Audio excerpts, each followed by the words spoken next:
There's loads of people that come and they'll work for you and they think they can do what you've done in 14 years overnight. And it's like, if it was that easy, we'd all be doing it. Amy Burke is an unbelievably inspiring beauty entrepreneur and educator. She began her beauty business journey in her spare bedroom whilst caring for her 6-week-old baby. After discovering her passion for lashes, she transformed it into a thriving beauty empire. Social media is just such a big deal at the moment. Got to make sure you're using your socials to grow your client base. But Amy's story goes far beyond business success. I found a lump in my left breast.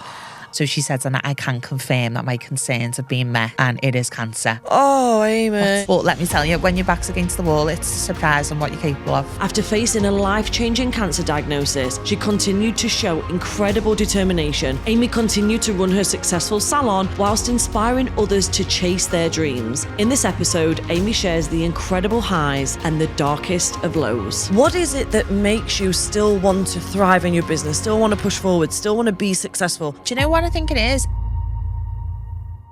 Amy Burke. Hello. Welcome to the podcast. Oh, thank you for having me. I'm so excited to be here. Not as excited as me. Like, everybody who is listening to this or watching this needs to buckle up because you are in for a treat today. How did you first get into the beauty industry? So I first got into the industry by being obsessed with nails. All things nails. I was just really wanted to be a nail technician.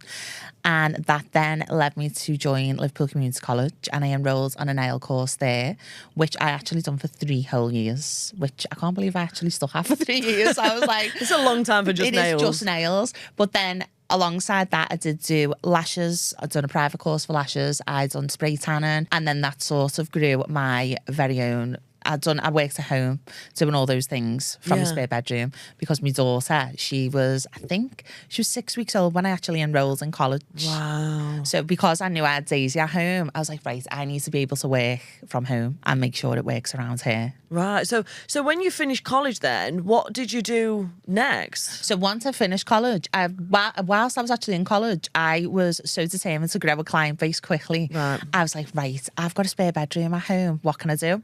So I literally would practice on anyone that would let me, anyone I knew, friends, family. And then eventually they'd be like, no, you're not doing it for free. And then they'd start like paying me £10 or whatever.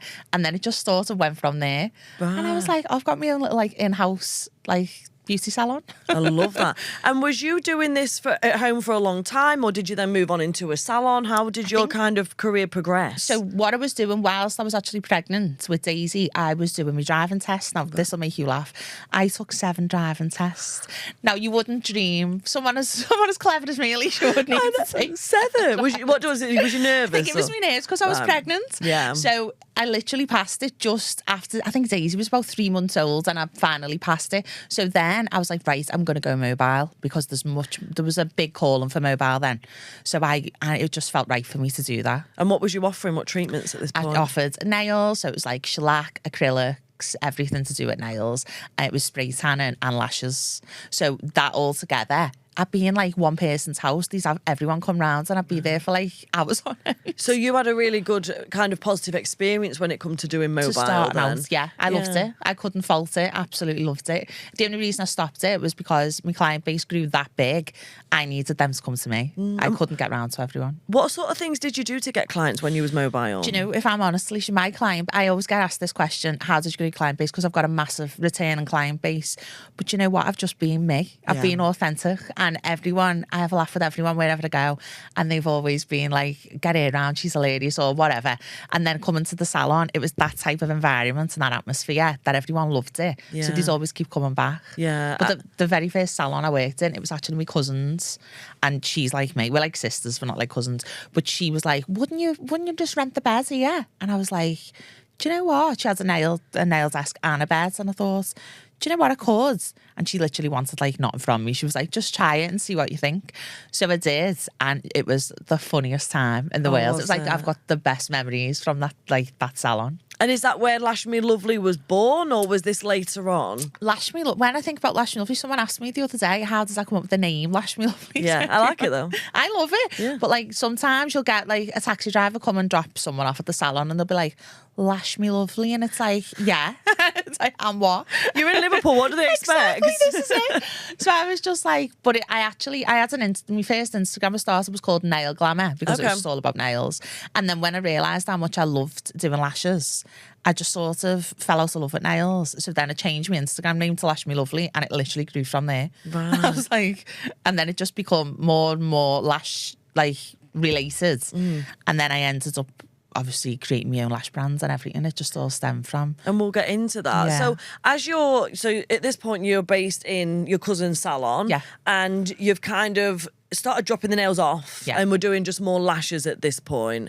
Yeah, focusing on that more. Was you branded as Lash Me Lovely then? I think so. If I remember right, I'm sure I was. But back then, I wasn't really a brand. I was me. I was just Amy. Yeah, it was Amy and who was does like, you can lashes. go to Amy for your lashes or get your nails done. Yeah, it wasn't until I moved from. So my cousin decided she no longer wanted to be in a. She didn't want to run the salon anymore. She was like, you know, I don't want to do it anymore. So she was going to rent a hairdressing chair in a different salon. So this is how I actually came to own my very first salon. So she was like ringing me. She was like, this girl who works in this salon, she's so unreliable. She's not turning up to do the lashes and, you know, come down, just come and speak to the girl that owns the shop. And I was like, okay. And it's a lovely story because we're like still best friends, the three of us. So Lorraine and Amy who own the salon. I come in to see it and she was like, well, I've got customers that are meant to be booked in today, but, you know, the girl hasn't turned up. Can you do them? And I was like, yeah, of course I can. So this particular shop is in a really good location in Liverpool. It's like close, just outside the city centre, so it's easy for everyone to get to. So I quickly realised how big of a client base I was going to grow because I was like, there's no one doing what I do around here. There's one thing I am with lashes is really quick. Okay. But my retention's really good, so that's how I keep getting clients coming back. So everyone was like just lash obsessed and was like, oh, this girl in this new shop, she's doing these lashes. And I just thought it grew like that so quick. And then a year later from that, Lorraine had decided she wanted a child and she was going through IVF. So she says, I can't keep the shop. So she basically put it to us like, either, you know, you could take the shop if you want, because she's seen that I've got that mentality and that's what I was going for anyway. She was like, you know, if you want to take over the shop, I'd be made up for you to take it off me. And I was like, yeah, that's like my next step. Perfect. And it was this little shop, but we fitted everything in it. It was crazy. I had makeup. I'd rent to everyone then. So I'd have makeup, lashes, hair, nails, spray tanning, aesthetics. We do everything. And it was just that I had that for 8 years. And that was like the start of Lash Me Lovely, because that's what I named the shop, Lash Me Lovely. So you mentioned that you was fast and you was good and you had good retention. Yeah. How many sets was you whacking at in a day? Like on good days? Cry laughing. So these all laugh at me and be like, she's something wrong with her, the way she works, it's not normal. So I'm known for my work ethic and I'm just like, won't say no to anyone. Yep. So if someone would come in and be like, can you fit me in? It could be like 10 o'clock at night and I'd be like, yeah, I'll do yeah. Because I knew once I'd done them, they'd come back. Yeah. So it was just that knock-on effect of just constantly saying yeah, just never saying no. And that's how I grew them. So because I was working, I'd say I was working easy 14 hours a day and I can do a full set in an hour. Wow. So I was doing 14 clients out. And earning some money as well, right? Well, that's what will push me further, because I think back then I was charging £50 for a set of Russians. Yeah.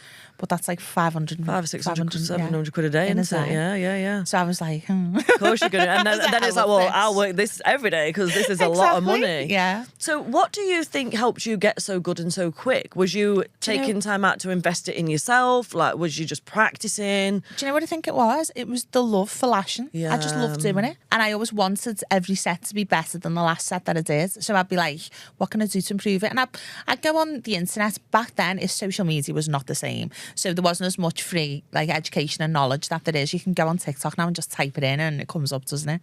But back then I did just make sure that I was perfecting like me isolation, me placement, and I was retaining the client's natural lashes as best as I could, because then I knew that I did know that there's lots of troubleshooting when it comes to lashing anyway, but I knew that there was girls in the area who maybe wouldn't be as careful as I was with natural lashes and stuff, and you'd have people coming in going, oh, look at my eyelashes and this has happened, they've all fell out. But then I'd be like, right, okay, well, that's not going to happen when you come to me. And then I was like, word of mouth, and that's how it just got so big. Did you love lashing from the get-go? Instantly. Really? Okay. Because I bet a lot of people listening to this that have done lashes, maybe if they're in the early stages, they might be thinking, but I hate it because it's so hard. Do you think people need to persevere for a certain amount of time? 100%. I always say to everyone who I teach, I say to them, listen, it's you're using both hands to do something really fiddly, and sometimes if you're like lacking in patience a bit, you could be like, oh, and get frustrated with yourself. But I always say, no, just give it a minute. You need to practice. It's something fresh and new. Just go away. Obviously, I'm terrible when I'm teaching. I'm hanging over the shelves, and I'm like, but that's because I want them to do it the way I do it, and I know they'll get the best results then. But I always say, when you're not under so much pressure, then go away, see how you feel. And I always give any of my students the opportunity to come back in if they need help with anything at all. I love that. So yeah.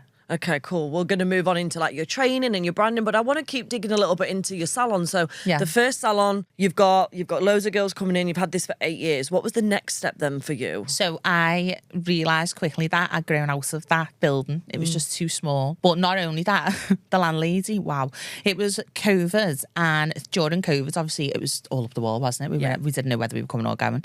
So after that, she decided, I think it changed hands. Her husband owned it, and he was brilliant. He was the best landlord ever. If I needed any help, he was great. Then they got divorced, and she got my building in the divorce. So I met her, and she seemed nice enough and whatever. And then every 6 months, she was like, I can't give you a tenancy longer than 6 months because of COVID. We don't know what's going to happen. People are just getting back on the feet. And I was like, but I've had this salon for a long time. Like, I'm a good tenant. So, there's no issue. So she kept on giving me a tenancy agreement for 6 months, and every 6 months she's increased the rent. And I was like, no, not. And I'd spent a lot of money on it. I'd done it up. It was gorgeous. So I just started, I got a bad taste in my mouth. I thought, you know what? She doesn't value me as a tenant, and I need a bigger premises anyway. So I think it's time for me to move on. And funny enough, there's a building right over the road from where this salon was. And I'd looked at it before because there's like 3 floors. The bottom floor was up for rent. I remember looking thinking, oh, I'd love that. Should go for it. But then another girl in the area who's a hairdresser, she's lovely, she got it. And I was like, oh, I'm made up. She's done it fabulous, looks gorgeous. I thought, oh, I'm made up for it. And then literally it must have been about 2 years on, the very top floor, I looked up and there was a to let sign. And I just knew. And I thought, that's mine. That's mine now. Yeah. I was like, I'm going to get it. And you should have seen it. So I took Lorraine to view it with me, the one who owned the salon. I took off. So she come with me and we walked in, and you couldn't have ever imagined that it was going to look the way it looked. The walls were black. The ceiling was green. I was like, why is it like this? I was like, why is it like this? I was thinking it was more of going to be like an office space, and obviously I'd have to do it up. But I didn't expect that. I was like, she looked at me and she was like, you love stuff like this? She was like, so it's perfect. It's a project. Yeah, it was a project. So yeah, that's how it came. I then came onto the second building that I've got now. So what made you want to get into, first of all, training other people to become lash techs, and then secondly, introducing your own product line? So my product line came before anything else. Okay. So the reason I introduced my first product line was because everyone would be like asking what lashes I used and wanted to know where they were from. And I was like, I was already buying them myself from my supplier, but I didn't brand them. They were just like, and I was thinking, why haven't I branded these? Like, these need to be sold to other people because everyone's asking me where they are, where they come from, whatever. So it didn't just fall onto them like that. It was a long process. Yeah. I think it took me like 6 months of testing different things out. People underestimate that, don't they? They just think, oh, I know what I'm going to do. I'm going to buy loads of lashes, going to put my logo on it, and everyone's going to buy them, and it is really just not like that. There's so many factories that make them. Yeah. And it's amazing that you can get them that quick and easy. It is, but if you don't try and test your product, you've got to know what you're selling to people. You've got to. It's so important. And that's so important for me because it's my reputation that was on the line. I was like, no, I need to make sure that I'm giving them the best. I don't want people coming to buy a product from me and they're not happy with it. So I just really researched. It took me about 6 months, which I still thought was not that bad. It wasn't that. It was still quite a quick process. But some people I know, who I know do their own products, they've spent like years researching and stuff. But I call her my business partner now, my supplier. She's not like a supplier. We've got a really good relationship and we're like friends as well. So I'm lucky in that sense. I've built some really good relationships boobs through doing that too. And are you happy now with the products? I love it. It just keeps growing now. Yeah, I love so that. every I've developed a new product near enough every 3 months. So at the minute we're just waiting for a new collection to come out. I don't know if you've seen all the brown lashes everyone is doing. Yeah. So I've just created a latte lash collection, and it's absolutely gorgeous. I love that. We're going to talk more about that at the end, and we're also going to make sure that we link all of your socials and all of your handles below, because it's not your own venture. But I want to kind of just circle back a little bit into your journey first, and like kind of in the industry and building it and whatever, because you've had some struggles and setbacks along this way, haven't you, Amy? Felicia. And you've had some incredibly difficult times. So last year, do you want to tell us what happened? Yeah, so it was in May 2023. I found a lump in my left breast. And to be honest, I'd had lumps before. Some women, after you've had kids, you do have lumpy boobs, and that's just the way it is. So I've been to have them checked before. I've always been really vigilant with things like that, because I'm not a believer in burying your head. You've just got to face it, whatever it is, face it head on. So when I found this lump, it was different to the other times, and I was scared. I was thinking, but around that time, it was the time I took on the new premises. So I had so much going on. You can imagine I was just like, I had builders there. I had the kids going to school. I had just life in general. And I was like, I really need to go to the doctors. And I did put it off for about 2 weeks. And I forget, I was sitting doing a client. I was doing her lashes. And I was just talking. I was like, do you know, she was a nurse. And I was just like, I found a lump. I said, and do you know what? It's really hard. It's weird. And she went to me, put them tweezers down now. And I was like, what? And she was like, you phone your doctor right now. And if it wasn't for her, I wouldn't have rang the doctor when I did. So I did. I rang the doctors, and you know what it's like trying to get an appointment with the doctor. But they were really good and actually saw me the next day. So when they seen me, the doctor was like, yeah, well, you need to go and be checked at the hospital. I was like, yeah, okay. So I went to the fabulous Marina Dagley. Shout out to them, because they have looked after me like no other. So when I went to see them, I was scanned and everything. And I just didn't. I went on my own because I've been before and it was no problem. So at this time I was like, this is a bit weird. So I was being scanned by the sonographer, and she was like circling round. It took ages. And I was thinking, no, this isn't good. Then she said to me, lift your arm up. I nearly fell off the bed because I thought it's in my lymph nodes, and it is. It's got to be cancer. So she couldn't tell me. Obviously, she waited me to see the doctor. So when I went in to see the doctor, before I'd been scanned, the doctor had said to me, given your history, this is probably a cyst, because that's usually what it is. So the doctor was just as shocked as I was when she did say to me, she couldn't confirm it on that day because she didn't do a biopsy. She did done the biopsy but didn't have the results. So she couldn't confirm, but she did. I said, I know that you're pretty sure of what this is, so could you tell me? And she was like, it is 90%. When we see something like this, it's usually cancerous. So I was like, right, okay. So then I had to wait for like 2 weeks to find out the results. I know. That was tough because I had to walk out the hospital. I'm with my parents living abroad. They live in Portugal. So I had to ring my mum. And I'm not a dramatic, I mean, I can be dramatic sometimes, but I was like in this circumstance. You're a tough cookie, aren't you? Yeah, I am. And I was like, I wasn't being dramatic. And I was like, Mum. And she was like, I know. I was like, I need you and my dad to come home. And she was like, what? Why? She wasn't for anything. But she was like, why? What's the matter? I was like, well, I've found a lump and I've been to the doctors. I said, and they think that it's cancerous. But obviously your mum being your mum, the last thing they want to need is something that serious. And she was like, I'm sure you'll be fine. I'm sure everything will be okay. But of course, me and your dad were on the next plane, we'll be home. So I was like, well, my results are on this date. So that's what day you'll need to come back for. So they were like, yeah, great, no problem. So they did fly back down the day that I was getting my results. It was about 2.5 weeks later. So I never forget, I was in the waiting room with my mum and she was like, it's going to be fine. So this is results day now. So talk me through results day. Yeah. So results day. So we're sat in, so there's like 2 different places in the Marina Dagley. There's like one side of it is for where people are getting scans and stuff, and then the other side just a waiting room to go and see the doctor. So as soon as I got there, I gave my name in at reception and they were like, go through to the side where you're getting scanned. But that was like confusing to me because I was like, well, I'm here for results, I'm here to see the doctor, so why would I go over there? So I was just sitting there for ages. And then this lovely nurse came over and she was like, you okay, Amy? She must have seen the fear in my face. And she was like, are you going to get scans? I said, no, I'm not getting scans. I'm here to see the doctor. But then she quickly must have realised I didn't know what was going on. So she was like, right, okay, go to the other side and, you know, Mrs. Strotcher, you'll see it. I was like, okay. So I was sat there with my mum. Now, what I loved about my surgeon, she got to know what type of person I was really quickly. Plus, she had a daughter my age. So she was so empathetic and she was amazing. So she realised that I needed time. and she gave me that time, she would always make sure I was like the last appointment of her clinic. Yeah. So she could give you extra, because I wanted to know nurturing. the ins and outs of everything. course. So on the results day, we were sat there and my mum was like, you okay? I said, no. I kept on looking at my watch and I was like, Mum, 5 more minutes and I'm going home. And I don't care what I've got and I'm not doing anything about it. She was like, no. She went and my mum said to me, I actually thought I was going to have to pin you to the chair. I was like... Probably a bit of fight or flight as well. That's You was probably exactly. thinking like, I want to escape this, I want to Yeah, hide from this, I want to run from this, but you can't. No. So eventually you went into the room. So goes in to see Mrs. Strachey and I walked in and there was more than one person in the room, so I just knew straight away. I was like, this isn't good news. They've got like the team of nurses to talk you through it. If you obviously you don't know how you're going to react to you when you hear something like that.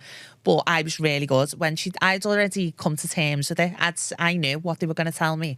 It was me mum I was concerned about, because I was thinking, my poor mum, like she's obviously hoping and wishing for the best, and so am I. But I am a tough cookie and I'm like, if this is how it is, this is how it is. I just need to know how to get rid of it, and that's what I'm going to do.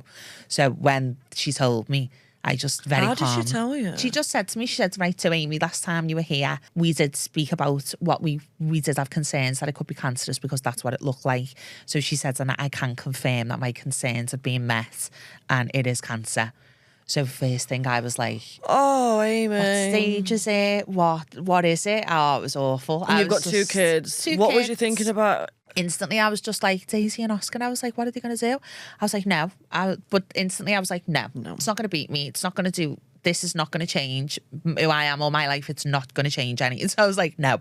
And I am a control freak as well. But I think we all are in this industry, aren't we? We're self-employed psychos, aren't we? Definitely, that's what it is. So I was like, so I just said, I'm not going to let this defeat me. And I just wanted to know what I needed to do to get rid of it. And of course, to just make sure that I was 100% and I was the best that I could be for the kids and to just carry on as normal. So, but when she went to tell me about what treatments, I actually was in my head, I was thinking, I've heard people go on like chemo tablets over there. I'll just need chemo tablets. Yeah. She was like, pop a tablet a day. That's easy I was work. like, it's fine. Light work. Get this gone in a few weeks. Yeah, so I was just like, right, okay, chemo, yeah. You have the tablets. And she was like, yeah, through an intravenous. And but this is so ironic. I have always been terrified of being cannulated. I don't know why. I've never needed it. I had one operation years ago where I needed to do it. And I was looking at her like, what do you mean? And she was like, yeah, through an IV, we'll give you the medicine. So again, me being a self-employed psycho, I was like, well, how long does this take? Yeah. She was like, it's going to be about 5 months. It's not 5 months. They're telling you that in the beginning because they have to, because if she told me everything that I know now, I would have just ran out kicking and screaming. Yeah. I'd been like, I'm not doing any of it. So my first initial reaction after I got out of that room and she told me what was going to happen, I think they let it lie for a bit and they're like, go home. We'll see you again next week. Don't worry. So they send you on your way with a breast care nurse.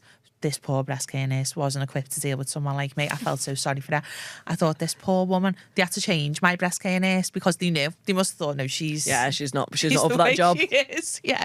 So when she took me in the room, I was just hysterical, crying, saying, no, you don't understand. I'm self-employed. I'm a self-employed business owner. I've got clients. I've got 2 kids. I've got fucking lashes to do today. I was going, no. I was like, what do you mean? And she was like, well, no, you can get support. As amazing as Macmillan are, they are absolutely fantastic at what they do. She was like, you can get a grant off them. I was like, I won't cover my car payments. I was like, what do you mean? So it was just that initial sheer shock of like, wow, my world's been turned upside down. And what am I going to do to survive?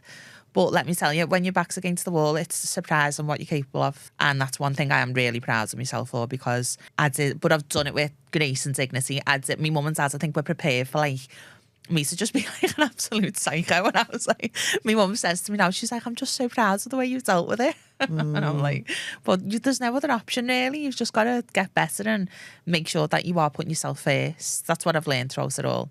And how did you manage your business whilst going through chemo? Because you had quite invasive chemotherapy, didn't you? You lost your hair, didn't you? Yeah, I lost like 4. I did wear the cold cap a lot, but I did lose like 40% of my hair. Yeah. And the reason I wore the cold cap, I don't know if any of your listeners have ever had to go through it, and it's so painful.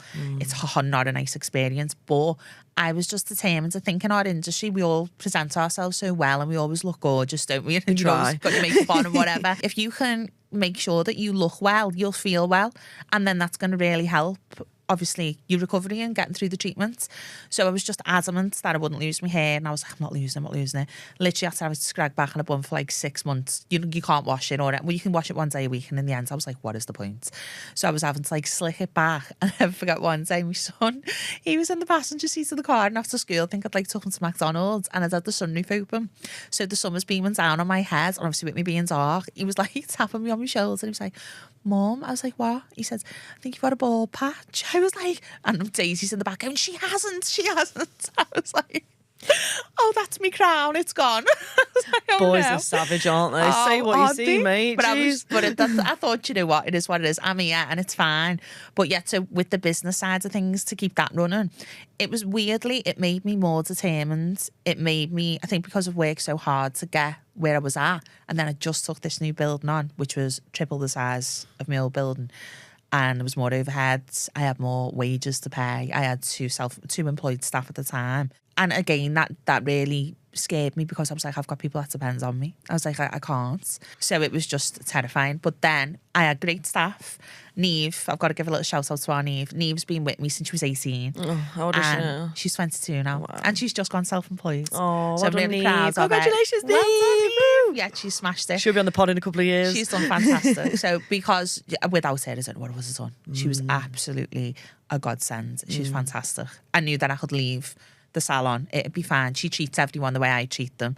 Everyone, she's just perfect. Like, everyone feels comfortable with her, and she does the job exactly the same way I do. Was all your clients really supportive? Well, my clients, let me tell you, I can't believe your clients become your friends and your families, don't they?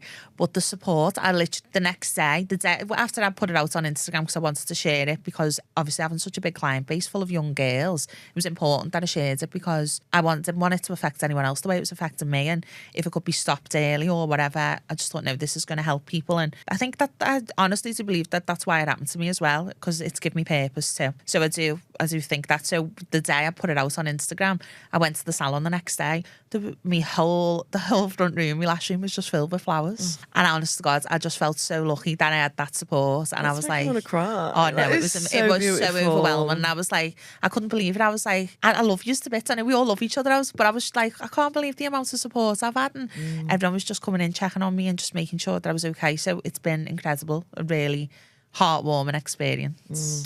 And it was it last week or the week before that you rang the bell? You rang the bell bell? The very last time. Third and final time. Third time lucky.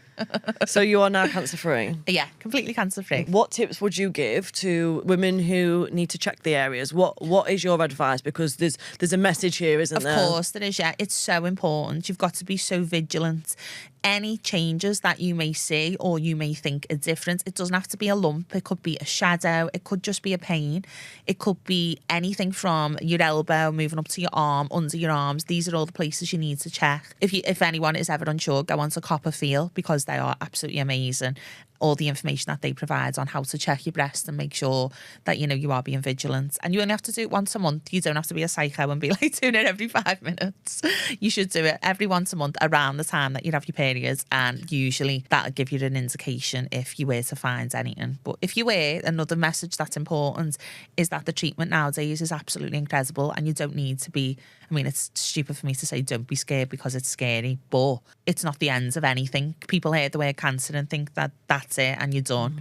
But that's not the case at all. It really isn't. I love that. Thank you for sharing that message. And also, just, do you mind sharing your age, Amy? Because a lot of people think, oh, I'm too young. Like, well, it won't happen to me. Yeah, no, that's exactly what I thought. I was 33 and I was just like, couldn't believe it. I was like 33 years of age. I was always the youngest person on the chemo wards whenever I'd go.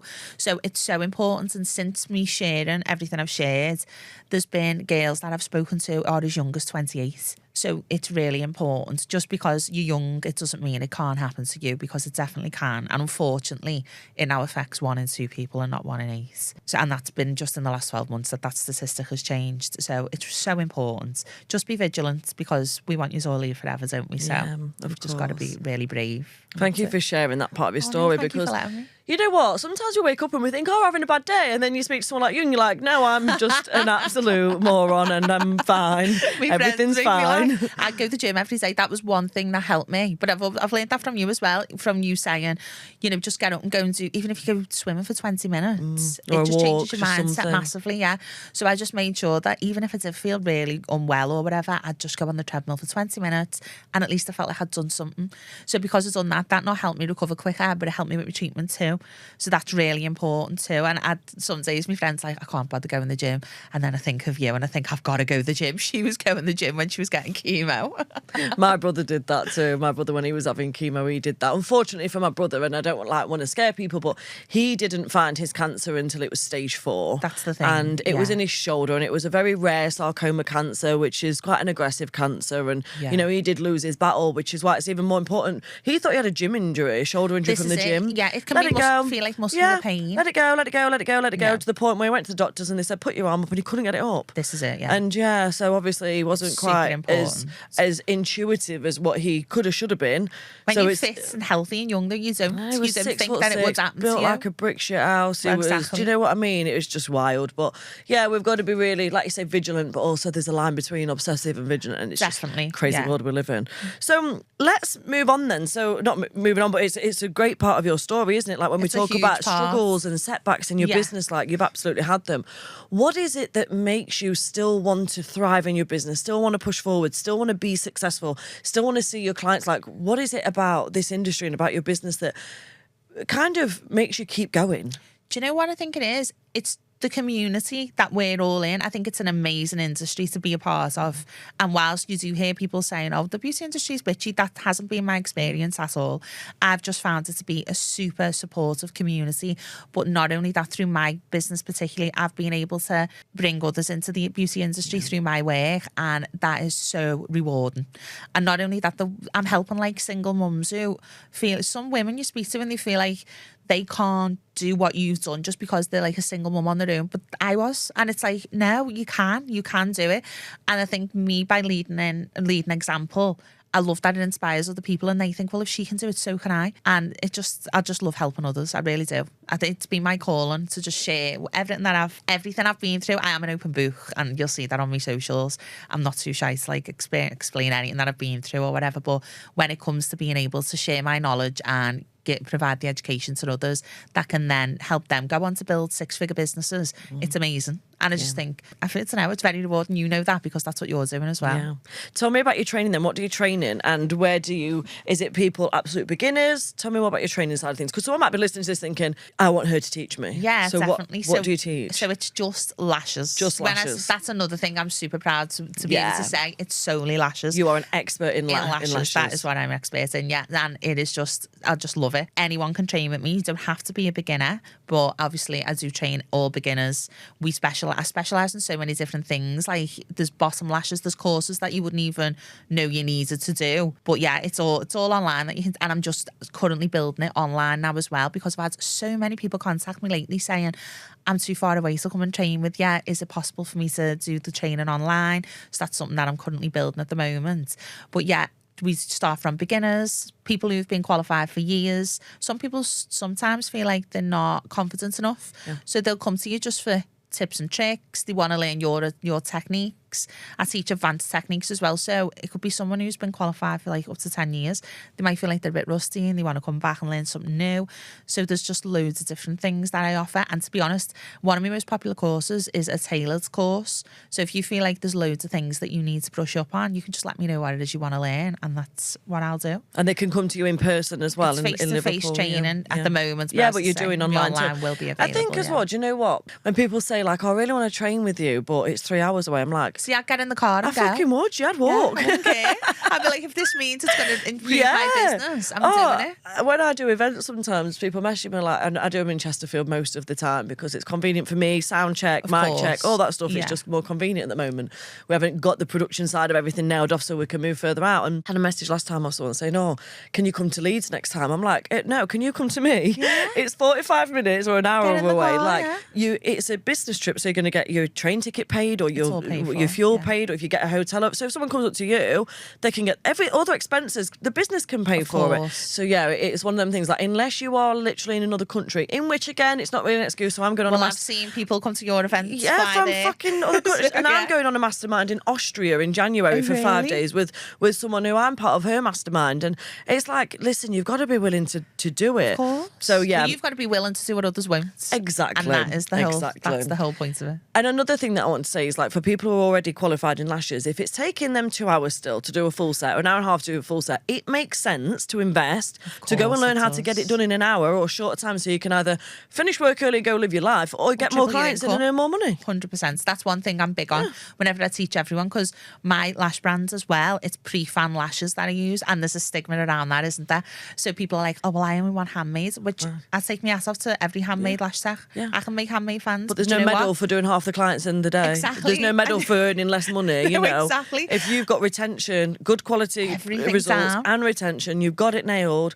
It just doesn't make sense. My husband's business, right, this is funny. So my husband's got a commercial cleaning business, and we've got about 3,500 residential cleaning customers in our area. Biggest business in the area. Yeah, we've got loads of commercial cleaning. We got a phone call the other day, and I was in his office when he took the phone call, and I wish I fucking answered the phone, but I didn't. and the customer said, oh, I want to cancel. I've got 3 addresses that I want to cancel. And my husband said, oh, I hope it's nothing that we've done wrong. He said, oh, no, nothing that you've done wrong. He said, all it is when the lads have come to clean the property, it's took them 6 minutes. And he was like, right, okay. Not for 3 per property, 6 minutes per property. And he was like, okay. He said, was the clean all right? He said, oh, yeah, the clean was great, but I think it should have took longer. And my husband, all right, no problem, I'll cancel. I was like, ugh. Yeah, no, I'd have been like, but we've invested in equipment to speed up the process for the lads to make. Clients. Yeah, because we've got so many. So we've turned up, we've given you good results, you're happy with the clean, but because we've not been there long enough, you want to cancel. And it's like, that's a crazy mindset to have. So surely if you can learn how to do, and this is the thing, like you said, there's a stigma around these pre-made fans, whatever. Maybe the person who trained them had their own stigma to it, so they trained it through them or whatever. But if you can do the same service, the same quality, in a massively reduced time, why are you not? Exactly. I stress, I'm like, do you know how many more clients you would fit in? Do you know how much more money that is? God. And let me tell you this, no one is ever going to be mad because they're sat on your lash bed for less time. No, Get me up and gone. We're all busy. Yeah.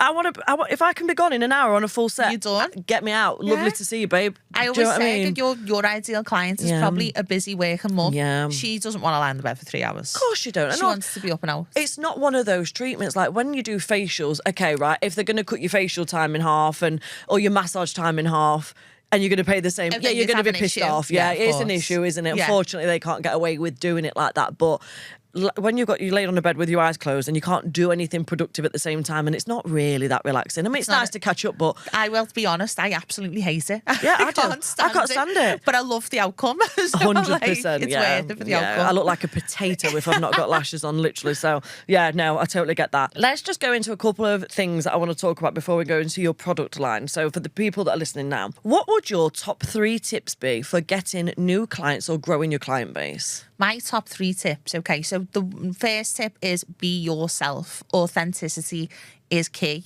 Definitely. You've got to be you, because I always stress, if you say, for instance, you're showing up as someone different on social media and they come to your salon and you're a completely different way, that person might not vibe with the way you're showing up on social media. I always say your vibe attracts your tribe. It's so true. And if you're one way on socials and then they come in, you could be all lively and jumping up everywhere on socials to try and get the custom, and then they come to the salon and you're like Debbie Downer, they're not going to return. You're not going to keep your client base. It's not going to grow. So it's really important to be yourself and show up as yourself on socials. Okay. So my second tip, it would be social media, because social media is just such a big deal at the moment. Like, well, it's just getting bigger and bigger, isn't it? And if you don't use that platform wisely and you don't put yourself out there, I know at loads of my students, they're like, oh, I've really got to do like face to camera. And I used to hate it. I know you used to hate it, but you've just got to do it, haven't you? And it's like, just throw yourself in at the deep end. And once you've done it a few times, you attract the right people. And then those people become your community. And then it's like you're just getting on the phone with your mates and you're just like, hi, checking in with everyone. So your social media is where it's at. You've got to make sure that you are putting out your true self again, but you're using your socials to grow your client base. And that's again with your content. Your content has got to be spot on, especially with lashes. I'm like a psycho with lashes. I am Jeffrey Dahmer stood over you, taking pictures. I'm like, look at me, look at this. All my clients are just like, oh, it's a full photo shoot. She can do lashes in an hour, but there's another hour of photo shoot just after. For the photos. No, honestly, that's what it's like. It's so funny. But all the clients, they love it. And I'm like, no, you know, this picture's going to be the best picture ever. And they're like, yeah. So what content you create is so important as well. So that's how I've managed to attract clients into the business, but retaining them, again, it's got a lot, especially with lashes. It's to do with your technique, it's to do with your retention, but it's to do with the atmosphere you create as well in the environment the client is in.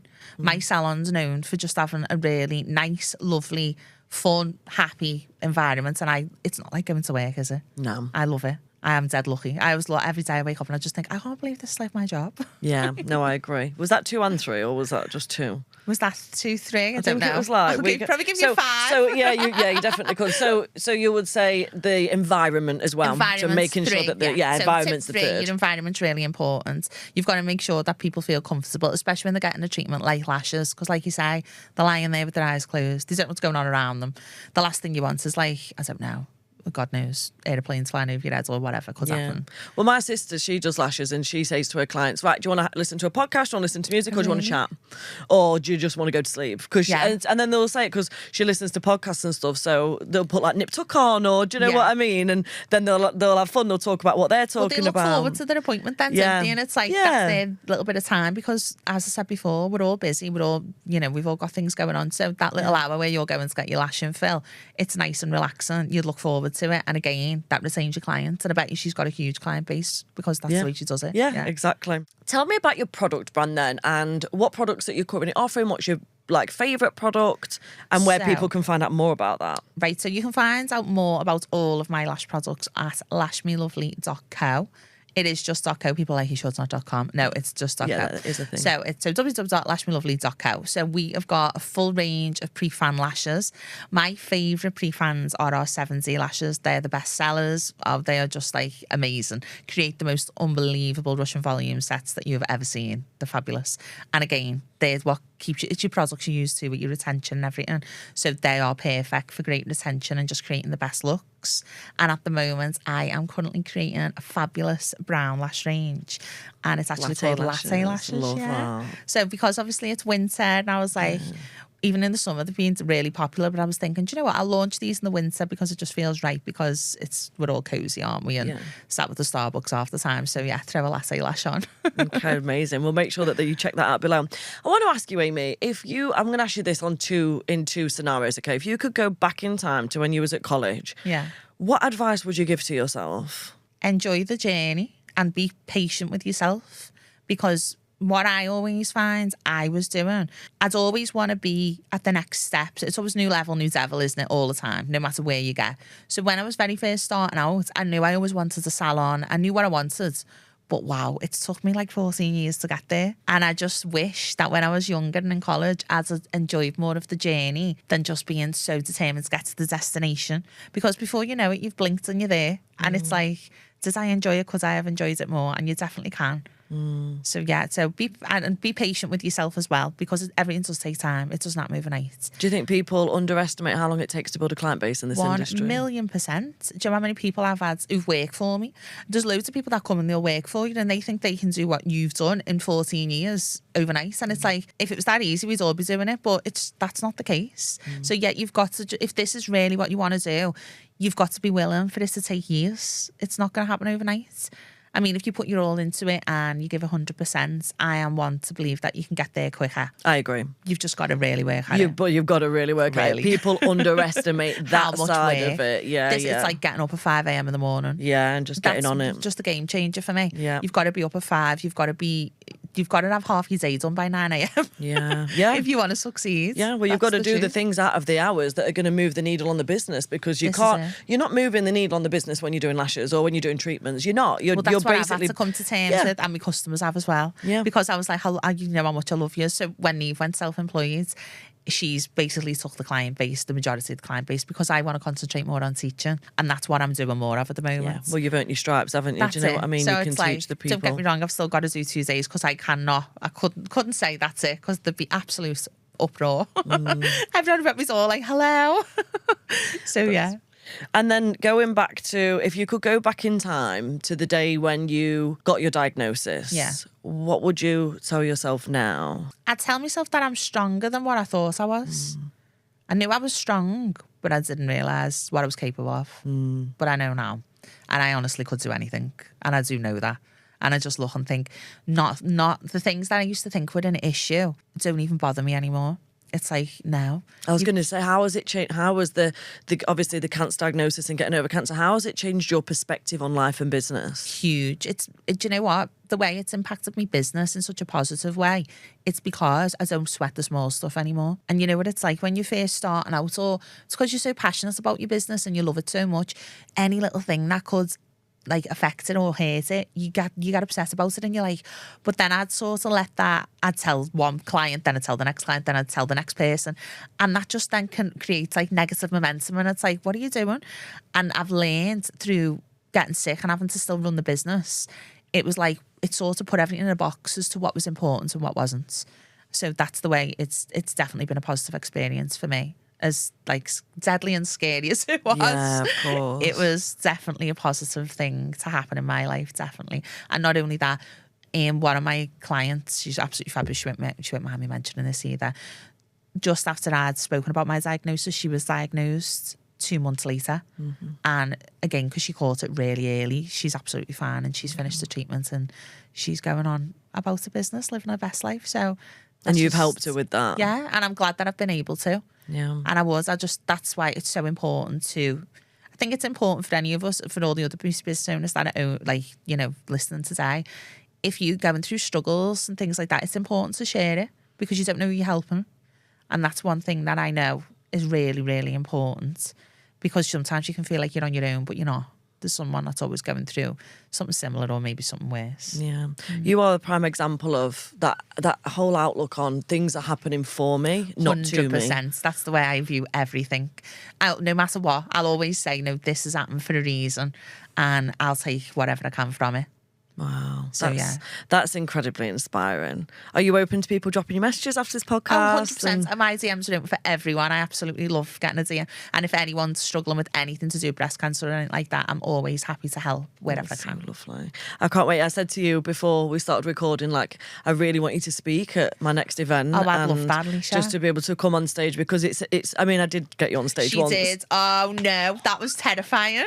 How many people were there? Oh, I'm sorry. There was 400. No, I'm so sorry. I didn't even warn you. You were like, I just come on, Amy. And do you know what it was? I can't remember exactly what happened, but I remember someone basically saying, like, this was when you was going through chemo, wasn't it? I was in the deep depths of chemo. Yeah, it was like the harshest, scariest chemo. I was really unwell. Yeah. My mum was like, you're not going to Chesterfield. And you was like, you sure you're going to be all right driving? I said, Mother, I'm going. I think I'd had chemo like 4 days before. Yeah, I remember, because you didn't look your normal self. You unwell. You did look a little bit unwell, like, not in a bad way, but someone was basically saying about how hard the life is and everything's difficult. And I was like, right, Amy's here right now at this event, looks dead. No, I'm joking. No, but I had the pick line in and everything. I was like, Alicia, I'm not well. She's got a fucking pick line in. She's literally going through chemotherapy. Yeah. She's here with a notepad and pen now to go, but do not give me that, because you're freaking, do you know what I mean? Because something silly happened. It's like, it was just that, like, put it, and you come up and everyone was just like, yay! Oh, it was so but I would love to give you a bit more warning for the next one. Yeah. I could get a little speech together for the next one. Yeah, well, we could definitely do a workshop for sure. It will happen. I just love your live events, though, Alicia. I've never missed one. I absolutely I can't believe you've not missed one. When I did the last one. Well, no one's got any excuse. If I can come while I'm getting chemo used, there's no reason not to be there. And the way you go away, and I'm not like, I mean, I do smoke up my own arse regularly, because if no one else will do it. But you go away from them events just like inspired, empowered. So motivated. You'll get some sort of something from it, and it's like, okay, that's going to be the next thing. And it's not just me, it's the people that come. I've always come away from an event, and then literally the next week I'm either developing a new product, or I'm like, right, this is the next step. We've got to be getting on with this. Yeah.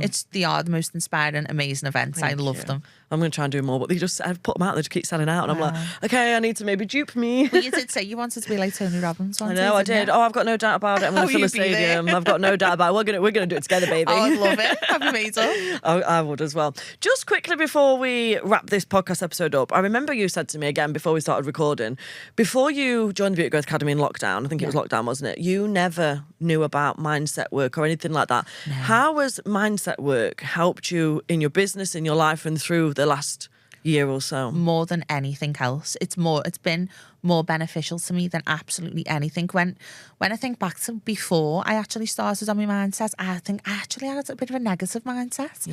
Like the negative behaviours that I had. But it was just listening to you, honestly. It opened my eyes massively, and I was like, oh my God, she's right. And like, she knows her shit, this girl. I was like, wow. And then doing the meditations, and it was magic mornings for me. Yeah. Doing a magic morning, getting myself into a routine of a morning, it just completely transforms everything. But then again, that's just been small habits every day for a long time. Yeah. And then it's just compounded into just abundance. That's the only thing I can say. Yeah. That's what it's like. And it's like all these great opportunities come to you when you've got a good mindset. And like this today, I'm absolutely thrilled to be here. And I was like, I can't believe being invited onto the podcast. Oh my God. But it's just so exciting. And the more that you're grateful for everything that's happened to you, the more comes. Yeah. But again, you taught me that. And I'm so grateful for you for teaching me that. Well, I got it from someone who got it from someone, and we're just going through life passing it on, baby. And there's people that you'll pass it on to and so. But yeah, I mean, it's I've had worse jobs, do you know what I mean? I did call centres too. That was fucking hard. That's rough. Do you know what, right? The toughest people are made in call centres. I'm telling you, because the abuse you get on that phone. Girl. No, it's like, whoa. I used to take it so personally though. I used to oh my God, I'll tell you a quick story once. So I used to work in a call centre. This was when I was in someone's house on the top floor in a call centre, and I remember ringing this reception lady. They was always the worst. And she basically was so rude to me. I can't remember exactly what she said, but she was so rude to me. She put the phone down. Now, when she answered the phone, she had the longest spiel that she must have had to say. So it was like, hello, welcome to so-and-so and so-and-so, so-and-so and so-and-so speaking, da-da-da-da-da. And it was like fucking 10, 15 seconds. Yeah. Every time she answered the phone, she had to say it. I pranked called her back about 25 times, made her say her whole opening sentence, put the phone down. Then I'd do it again. So she was just literally spending it. I mean, just constantly. Petty, yeah, but it made me feel better. But yeah, I did take things very personally, but you can't, can you though? In the end, you grow a thick skin, so that's prepared us for things. God's toughest soldiers are built in call centres. I agree. Amy, it has been such a pleasure and an honour to have you on the show. I've loved it. Much. I've loved every minute of it. Thank you. Thank you for having me. I can't wait to get you on that stage. Woo! Coming to a stage near you soon. Yeah, keep an eye out. Thank you, babe. Thanks so much.